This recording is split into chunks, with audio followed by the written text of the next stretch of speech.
Welcome to the Visser Podcast. I'm your host, Dr. Richard Visser. I'm a former Minister of Health and Sports with a PhD in medical sciences. I'm a published researcher, and a long time ago, I started my career as a doctor of chiropractic. Together, I want to explore wellness. I want to explore longevity to get you to the best health you've ever known. So join me on this podcast.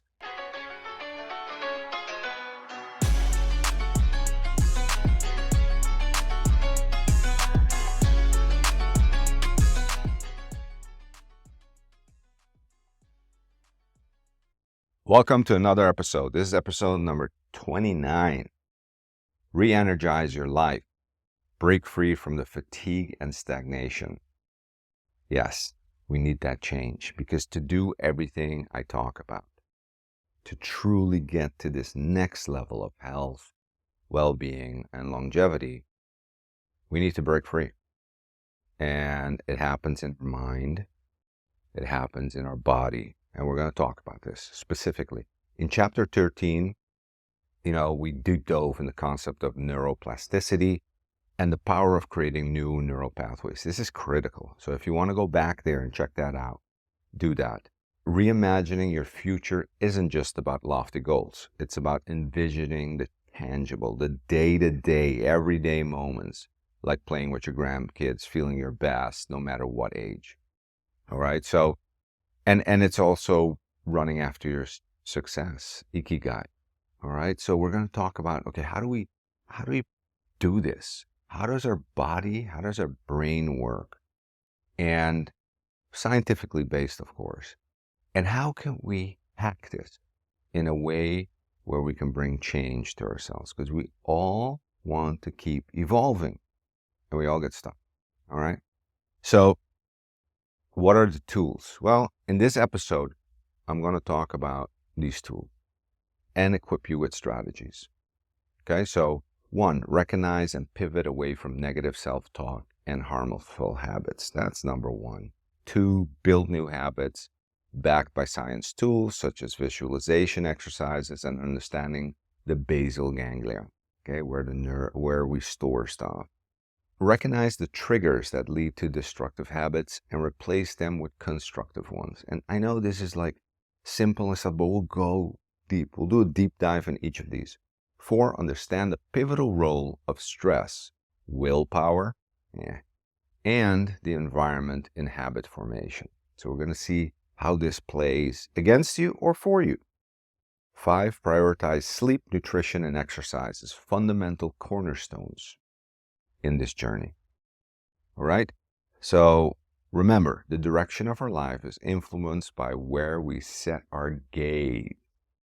Now, I'm a sports motorcycle rider, and the first thing you learn in cornering, when you're coming up at high speed, downshifting, hitting your brakes, and you're looking for that apex, is always look at where you're going. If you look at the cliff, if you look at the debris in the road, that's where you're going to end. Guaranteed. This is the rule number 1 of biking, dude. And you're not going to be looking behind you while you're doing this. Life is the same way. Yeah, I love the book, The Art of Motorcycle Maintenance. But anyway, it's, my way of bringing in motorcycles into the conversation. So, when we're looking at changing, when we're looking at harnessing your potential, okay, revitalizing your health and breaking free from the shackles of complacency, how do we get started? Well, I think the first big thing is painting the picture of your future. All right. So I want you to close your eyes. Imagine a future with a vibrant health and abundance. All the things you want in life, right? Are you playing with your grandkids? Climbing a mountain, doing sports, ballet, whatever. What does being fit look like to you at age 70, 80, 90? Understand the profound impact this has on every aspect of your life, including earning potential and the lives of those around you, your kids, your grandkids, everyone, your social circle. This is what I want you to envision. And really make something tangible for yourself. Make it really count. Because you're going to see it needs to count to work. It needs to be something that you prioritize, that you say, yes, I want this. And I know it's delayed pleasure, but you're going to have to deal with it. Because delayed pleasure is the key cornerstone of successful people, or delayed gratification. So really focusing on this. I really want you to kind of marbleize this idea that's your own about your priorities in life, where you want to be, how does the package look at those ages. You know, change begins the moment we decide to evolve. So staying the same is going to give you the same results. You're going to have to get out of the comfort zone. All right. Which leads us to the next one, comfort trap. Comfort is a quiet trap. It might feel safe now, but unforeseen health challenges are looming in the storm. Break free before the storm breaks you. So when we're doing all right, we're in the danger zone. Okay? When we got a good job, we're comfortable, we got our house, we got our mortgages paid off, we got, everything seems like, okay, man, I finally have everything under control. I'm not in survival mode, or I'm feeling comfortable, I'm good with my job, I'm good with everything. I think I'm doing better than most of the people I see around me. Doing pretty good. Proud of myself. This comfort zone is deadly. Okay? It gets comfortable. You know what happens when it gets comfortable, right? I mean, to ourselves, to our body, nutrition. If I'm being fed all day, am I going to be healthy or sick? Most likely sick. All right? If I'm comfortable all day in a nice couch, my bed, air conditioning, I'm not going outside, I'm not pushing my body every day or every other day, I'm not going to the gym to basically bring on resistance, bring on that discomfort to my body. Think my body's going to be good? No. I'm going to lose bone density. I'm going to lose muscle mass. I'm going to have sarcopenia. I'm going to age horribly. Okay. These things pertain to everything in life. Every cell lives like this. We know that longevity genes get activated because of our stress, because of our history. And I explained this in many episodes. So comfort is a quiet trap. Be very careful. Don't get to comfort.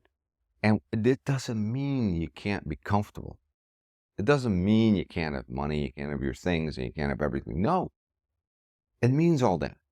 But it means that you have to artificially be stimulating your cells, your body, your mind continuously to evolve on every aspect. That has to continue. Because if you pull back, that's when bad things start. Like heart attacks, strokes, everything. Most of the friends I have in their midlife or right after their midlife, they're settled, their business is finally rocking and rolling, everything is going full throttle, they're happy, their kids are growing up, boom, heart attack, stroke, boom. Life gone. They come back and they're half the person they used to be.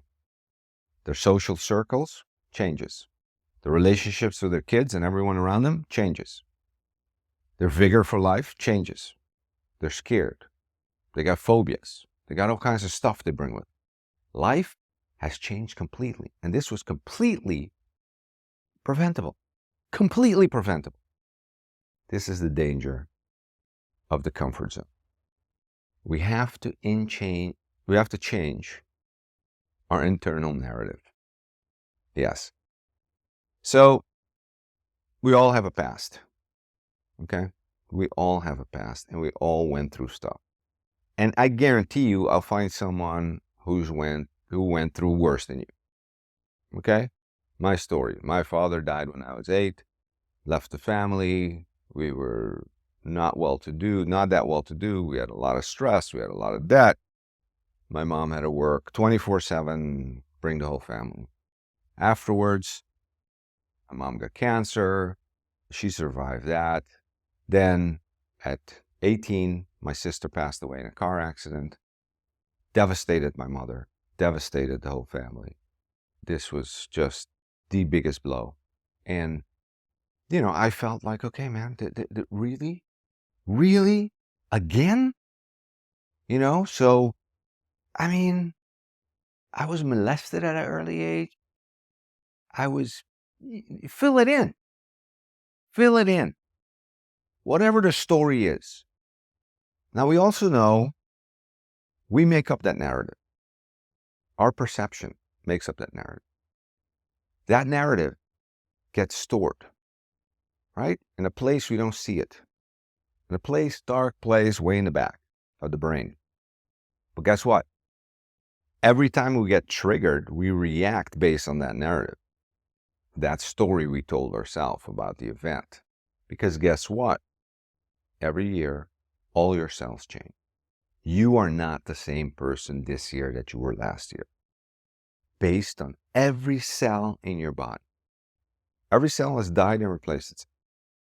Even your cancer cell.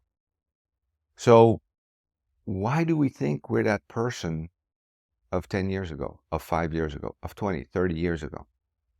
Right? Well, our brain likes to hold us there. This is the grip our brain has. Okay? So every time something happens that's familiar, that triggers these past events that shaped us, the brain brings it up. And when the brain brings it up, with feelings and all, with emotions and all, right? The body goes through these emotions all over again. And guess what? Through the brain. We don't know. The brain doesn't know this event is not occurring right now. Because it's the same triggers that you had at the event. Now this holds us back. This breaks all decision making. This breaks we get out of control because we're in reaction mode now. We don't know why we're reacting. We get angry, violent, sad, you name the emotion, we get there. Meanwhile, the next person sitting next to us doesn't trigger. It's because we're pulling past him. So we have to do a couple of things. We have to change the narrative. How do we do that? Well, we do that by empowering that narrative. Talk that narrative. Bring the narrative up. Okay, my father died. Well, if my father didn't die, I wouldn't become self-sufficient. I wouldn't have this drive to do all the things I've done, etc., etc., etc. Making it a positive move. I'm also saying that was his path. And this is my path. And these are the things that I had to go through as learning experiences for myself, for my own development, so that I could evolve. Now I'm starting to move into a positive realm. And I need to do that with all my stories. I need to get my stories to not have power over me subconsciously as they do now. So this is huge. So we really have to look at these and say, okay, I need to focus on my future, and I cannot let my past stories come in and ruin my chance, my potential in this. Your past may echo, but it shouldn't define you. The stories we cling to can chain us. Realize every cell within you is reborn, so you can do the same to your future. Choose to write a new chapter today. Start changing that narrative. 4 tools I'm going to give you that you need to master to bring in change. And change, I'm meaning, I want to stop smoking. I want to eat healthier. I want to go to gym. I want to be successful. You name it, whatever position you need to take. Okay, today we're talking about health, but it applies to your whole well-being. Okay, all around. because this is how the brain works. And if you know the pathways, then you know the way out. All right? Because we're kind of in a matrix. The brain holds us in a matrix. The brain likes to keep us in the familiar, even if the familiar is pain, anxiety, even if the familial is victim. We know it, we like it, we're comfortable there. The brain keeps us there. So you need to break out, all right? You need to start listening to that narrative that's running in your brain. You need to almost have an outer body experience where you're listening to yourself in your brain. So as soon as those conversations come up inside you, say, no, this is not good. Oh my God, look at that. I'm getting angry. Look at what they're doing. Say, thank you for sharing, but I'll just go my own merry way. Have that conversation. Realize when your brain is coming in. Stop it. Pivot. All right? So, what are the tools that we can use to facilitate this change? One is we need to overcome limbic friction. Now I explained this in chapter 13. I'm not going to go over it, but what it means is you need to visualize the specific steps to get there. That's going to take specific steps. So keep visualizing the steps. There is a thing in our brain, okay, limbic system, that likes steps. It needs steps. Like, okay, I'm going to wake up. I'm going to put my underwear on. I'm going to put my pants on, shirt on, these socks, those shoes. I'm going to brush my teeth. I'm going to get, whatever, a meal. Then I'm going to go to the gym in my car or walking, whatever. Get there, turn the machine on, start walking 5 minutes. I mean, this protocol, this step-by-step thing for anything you want to do during the day, and it's not a habit yet, okay? You need to do the specific steps in your head before you do them. This starts training your brain with this new habit. Okay, this is one. Second one, task bracketing. Okay, use your nervous system. Prepare and reward yourself mentally for new habits.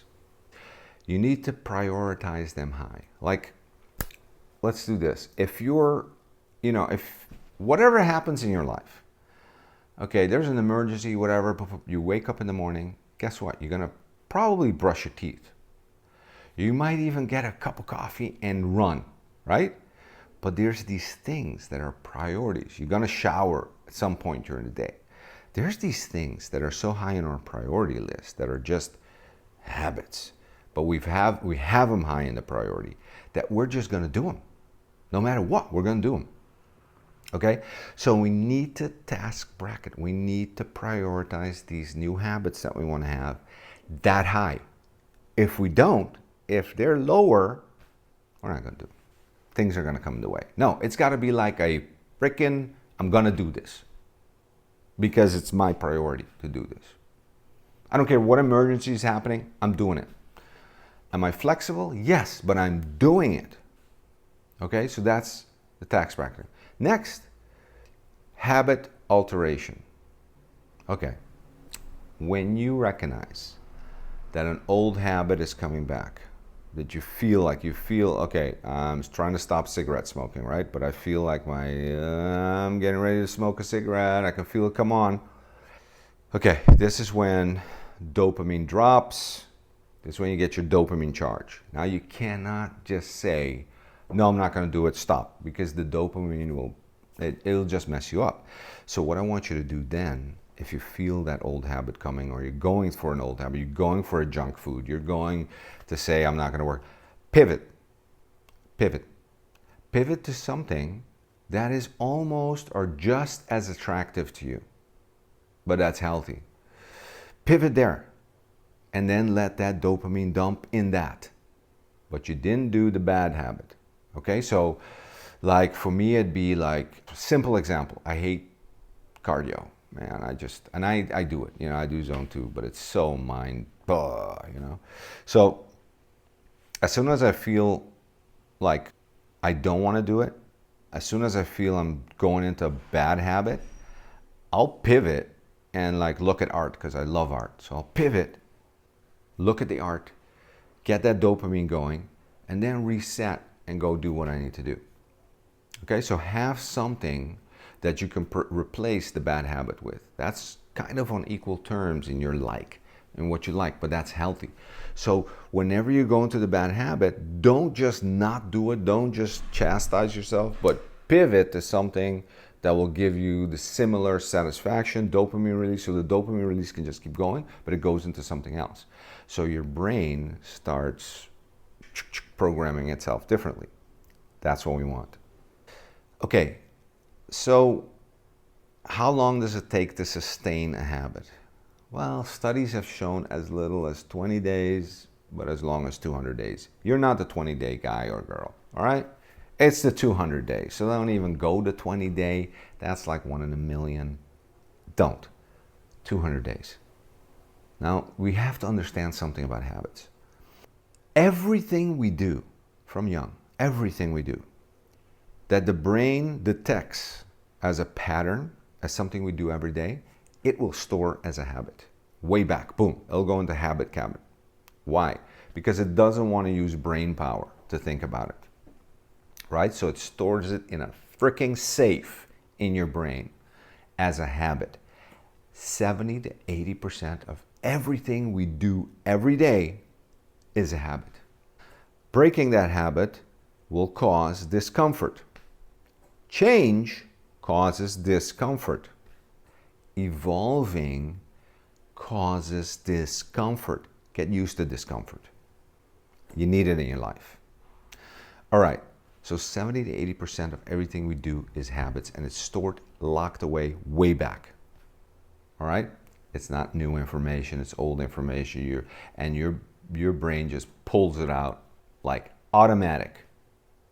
You can't get rid of it. So it takes a while to get a new habit in and to get the old habit out. And you need to use the tricks of your brain to do this, the things we talked about. Okay? Overcome limbic friction, task bracketing, habit alteration, and sustain new habits. The environment and action orientation is huge. The environment dictates a lot. Swap bad habits with good ones, and it's always where you focus, like I talked about it before. Focus on the good. Focus on your future. Focus on the possibilities. Do not let your brain trick you in bringing up the past narratives, your past. And it will bring it up. You just have to know it's bringing it up to stop it. You just have to start listening to yourself. You have to start knowing yourself better than anyone else. And you do not know yourself right now. And that means your subconscious, how your brain works, how it keeps you in that prison of the past and doesn't let you evolve. That's the purpose of the brain, man. And whenever possible, keep you in the comfort. You need to be in discomfort. Okay. So we talk about willpower. Willpower alone won't cut it. It's a limited resource. They did a Harvard study on this where they had 2 groups of patients, in different people actually, psychological study. And they had 2 rooms. And they put all the foods that these people liked in front of them. Now one group could eat all they want. The other group would have to stare at the food and not touch it. Willpower, right? For a certain amount of time. I think it was an hour. After that, the groups got pulled together and they got asked to do tasks. Tasks like, putting together a puzzle that was almost impossible or impossible to put together. These tasks that could be frustrating. Guess what happened? The group with the willpower had the worst results. They couldn't do anything. They got frustrated. They got mad. They got all the emotions up. They just couldn't. Why? They used up the willpower. Willpower is like a muscle, man. You use it up quickly. It is not longevity. So by willpower alone, you will not change bad habits. You will not bring in new habits by willpower. Yes, different than we thought, isn't it? So we have to know the mechanisms of the brain. Otherwise, we're just walking, running uphill. All right, so this is huge. So I want you to commit with such vigor that your body resonates with the power of your decision. That's what it's going to take. And it's going to take knowing the tricks, knowing how to pivot, knowing how to bracket, knowing how the brain works, knowing that your past will be brought up to keep you back. And you have to realize that you are not your past. You are completely new. So if you want to truly delve into your potential, you're going to have to shed that skin. You're going to have to change that narrative. Make it a positive one. Make your past an empowering one. You know, I'm going to go on a little story on this. I've had so many trainings, from LifeSpring to S to Robbins to you name it, I've done it. All right? Because I really wanted to know this, self-help. This was back in the early 90s, late 80s. I mean, this is the heyday of all these trainings.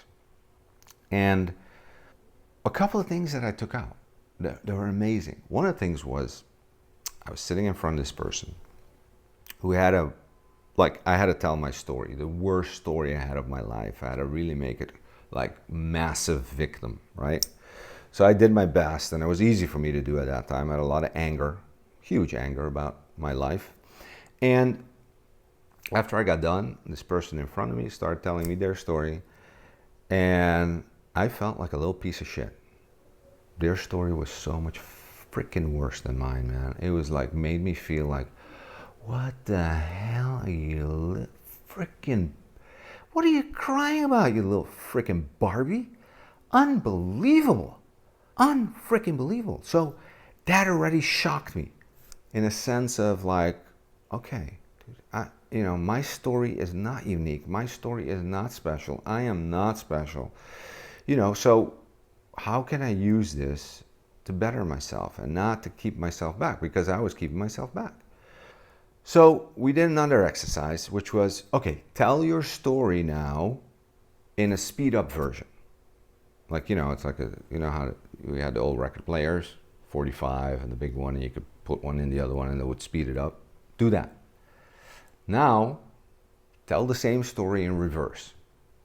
Okay, so we did that. I'm like, okay, this is getting annoying. Now, tell it like a Disney story.